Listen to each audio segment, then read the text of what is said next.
Mémé Angèle, je me rappelle encore de ta tétra, cette viande mijotée que tu cuisinais pendant des heures.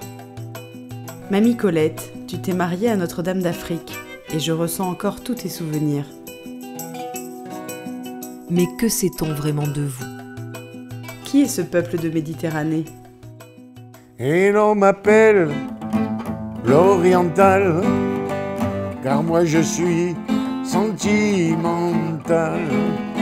Et pourtant je ne fais pas de mal, on m'a surnommé l'oriental. D'abord, le ténor il est vindicatif, il ne faut pas l'emmerder. Voilà. Et puis il est sentimental aussi, dès qu'il écoute la musique il pleure. Voilà, c'est ça. C'est pagnolesque un peu. L'âme pied noir, pour moi, c'est à la fois une grande joie et une grande mélancolie. Cette chaleur de se être ensemble, de la cuisine, de rire, de parler fort, et cette mélancolie de tous ces paysages que ces gens-là avaient en eux et qu'ils ont dû laisser. Quand je suis arrivé en France, je faisais des tours de chant dans les cabarets et tout ça, et il y en a qui me disaient « Mais comment ça se fait que ta musique, elle est orientale ?»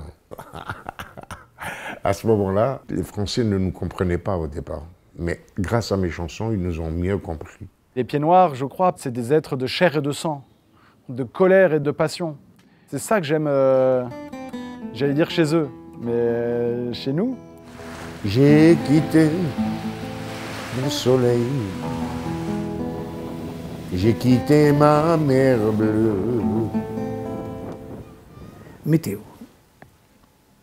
Alors j'ai plusieurs villes. J'ai Paris, Marseille, Oran.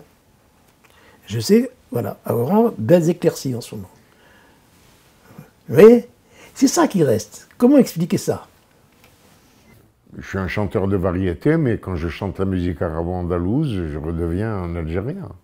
Je me sens extrêmement méditerranéenne. J'ai l'impression qu'il y a la musique orientale qui court partout à l'intérieur de moi, que j'ai effectivement mes petites madeleines de Proust qui sont la chouchouka, qui sont le couscous, qui sont la tafina. C'est curieux, c'est tout ce que j'ai pas connu en direct, mais qui court à travers moi et à la limite qui est plus présente en moi que ça n'était présent par exemple chez ma mère.